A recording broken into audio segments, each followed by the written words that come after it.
bukod sa celebrations and gatherings, pumalo rin kami. And from batches 93, 98, nandun. Nakikita ako or nakikita namin na larong-laro sila. Kami naman sa taas is palong-palo. And it shows the brotherhood that we have made. Malaking naitutulong ng 30 years kasi sa pagbabalik ng mga alumni. I hope they're given same or not, if not same opportunity, at least other will be given a chance na madagdagan din yung kanilang benefit. Nagampanan namin yung trabaho namin if nakapunta kami sa games and nabigay namin lahat na effort. For once sa Yellow Jackets, forever Yellow Jackets.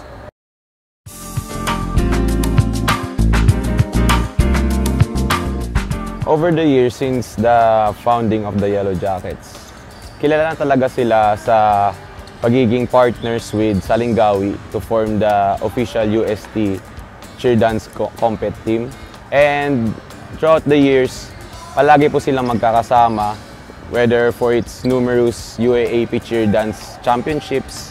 Most of the games na tinutulungan ng ating UST-YJ, mostly basketball games during the days, and up to now, mostly ng mga games ay actually all sports. Not only sports, but also different academic activities like orientation, minsan din kick-off parties, and baccalaureate na. So, usually, just like any other athletes, meron din kami mga training na ginagawa. Well, syempre, no? Tunohan na tinatawag. Prepare namin drums, tapos konting papawis, ganyan. And in recent years, meron na din pong UST Yellow Jackets drumline na nanalo din po ng maraming awards. Actually, there is many awards of the UST Yellow Jackets. To begin with, we have the 1993 cheering comp champion. That was 93 to 1995. Many others. One of the important milestone of the UST Yellow Jackets is when the time that the team is crafting the different cheers and yells of the university. Like for example, the Go Uste. If you are familiar with the Ninja Turtles, it came from the soundtrack of the Ninja Turtles, wherein the soundtrack is about Go Ninja, Go Ninja, Go! Go Ninja, Go Ninja, Go! Go Ninja, Go Ninja, Go! Go, go, go, go! The idea of Go Uste, Go Uste, Go! Go Uste, Go Uste, Go! Go Uste, Go Uste, Go! Go, go, go, go!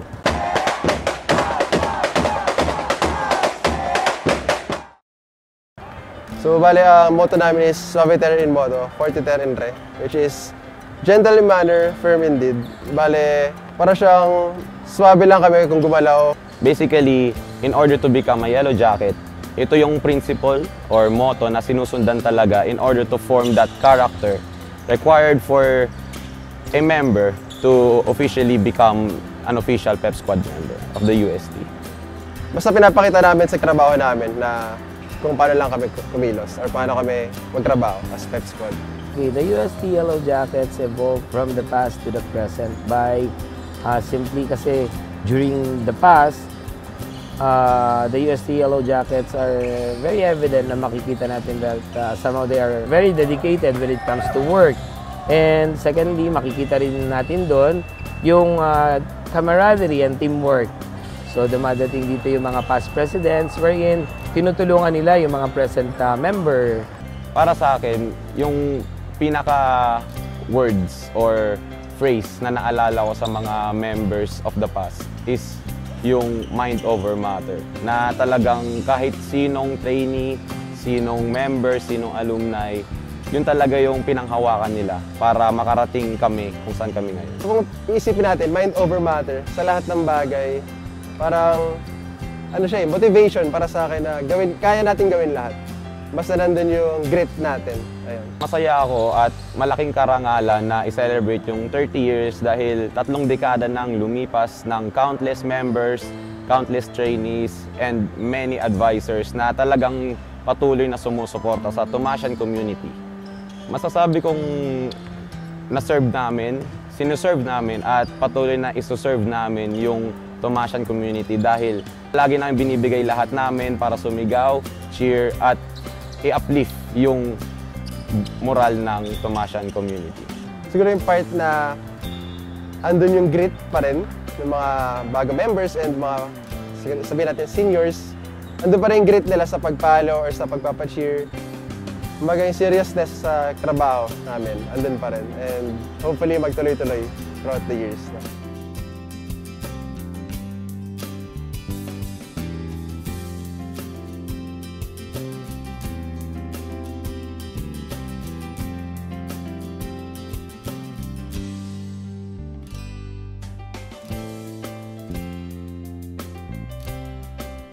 So the biggest tradition na meron kami is yung pagpapakalbo namin. Kahit sino mang member, kahit accepted ka na or nagtitraining ka pa lang, nag-a-apply ka pa lang, lahat po kami ay nagpapakalbo.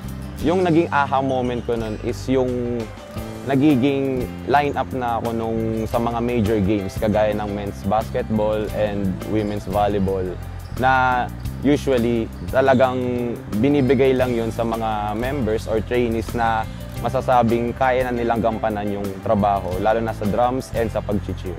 Well, nung nagsistart pa lang ako as trainee, no, bilang pandemic na product. So, 2020 ako sumali. Na-feel kong mag-YG ako before pa. Like, from 2018, senior high. After 2 years, sumali ako as college. Yun na, pandemic. Then, wala, gusto ko lang talaga. Kaya, living the dream. My hope and my dreams for the UST Yellow Jackets is for them to continue the connection with one another para hindi mawala yung fire and hit ng isang UST Yellow Jackets to serve to the university, motivate the audience in cheering for the teams.